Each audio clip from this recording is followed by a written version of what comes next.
Hello everyone, আজকে আমাদের চ্যানেলের প্রথম সবচেয়ে বড় মিনি ব্লগ। তো দেখো, এখন আমি খরগোশকে বাগান থেকে আনা ঘাসগুলো দিয়ে দিচ্ছি। এই যে এখন খরগোশগুলোকে ঘাসগুলো দিয়ে দেবো। দেখো, খরগোশগুলো দেওয়ার সঙ্গে সঙ্গে খাওয়া শুরু করে দিয়েছে।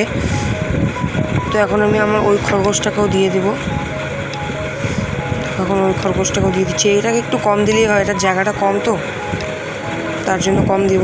তো এখানে এখন দেখো আমার কুকুরটা, এখন আমার এই যে আমাদের ছাগলটা আর আমার কুকুরটা আমাকে দেখে লেজ নাড়াচ্ছিলো।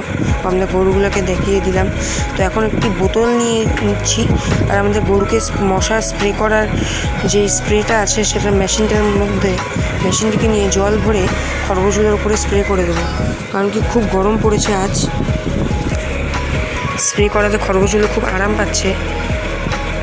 এখন খরগোশগুলোকে একটু ভাতের মাড় দিয়ে দেবো। ভাতের মাড়ের মধ্যে একটু করে জল মিশিয়ে দিতে হবে, কারণ কি এতটা গাঢ় ওরা খেতে পারবে না।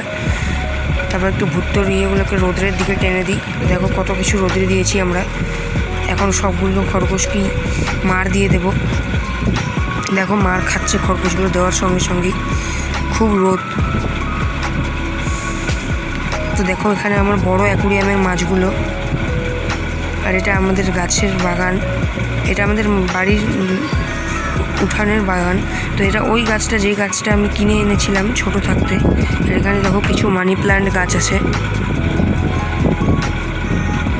আর আমরা এখানে আমাদের খরগোশের বাচ্চাগুলোকে বালতিতে ঝুলিয়ে রেখেছি বিড়ালের জন্য। তুলোর নিচে আছে খরগোশের বাচ্চাগুলো। তো এখন আমি একটু আমার ঘরটা তোমাদেরকে দেখিয়ে দিচ্ছি। এই দেখো, এটা হচ্ছে আমার ঘর। এখানে আমি ঠাকুরের সেট আপ করেছি। তারপরে এদিকে আমার মনে পড়লো এই অ্যাকুরিয়ামগুলোর কথা। এগুলো তো জলটা একদম শুকিয়ে গেছে, মাছগুলো খুব কষ্টে আছে। তো আমি এগুলো জল পাল্টানো একে শুরু করে দিচ্ছি। এখন আমি মোবাইলটাকে স্ট্যান্ডে সেট করে একটা একটা করে অ্যাকুরিয়াম নিয়ে যাচ্ছি। নিয়ে গিয়ে এখন একটি মগে করে জল নিয়ে আসবো। জল নিয়ে আসার পরে এখানে দেখো অ্যাকুরিয়ামগুলোকে রেখেছি।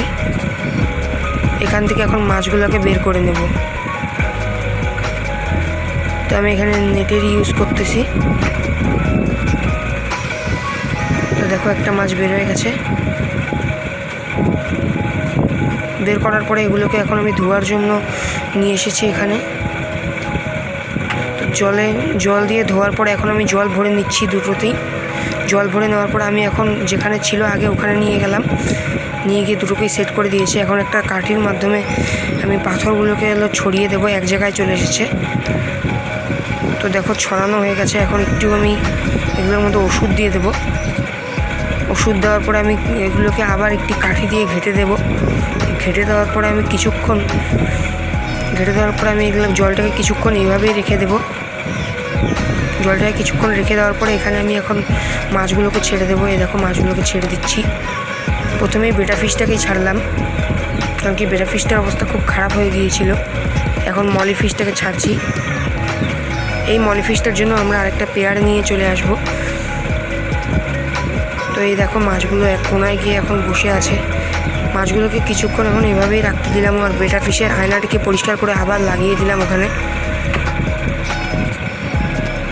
এখন বন্ধুরা, খরগোশের খোপের উপরে রোদ পড়ে গেছিলো, তো আমি একটা কাপড় দিয়ে এগুলোকে এখন ঢেকে দেবো। ঢেকে দেওয়ার পরে ঘাসের ব্যাগটাকে সরিয়ে রাখলাম। এই দেখো আমার মা এখানে মাছ কাটছিল। তারপর আমি হাত পা ধুলাম। হাত পা ধুয়ে আমি বাগানে কাজের জন্য বেরিয়ে পড়লাম। তো বাই বাই বন্ধুরা, এরকমই ভিডিও পাওয়ার জন্য চ্যানেলটিকে সাবস্ক্রাইব করে নিও। টাটা।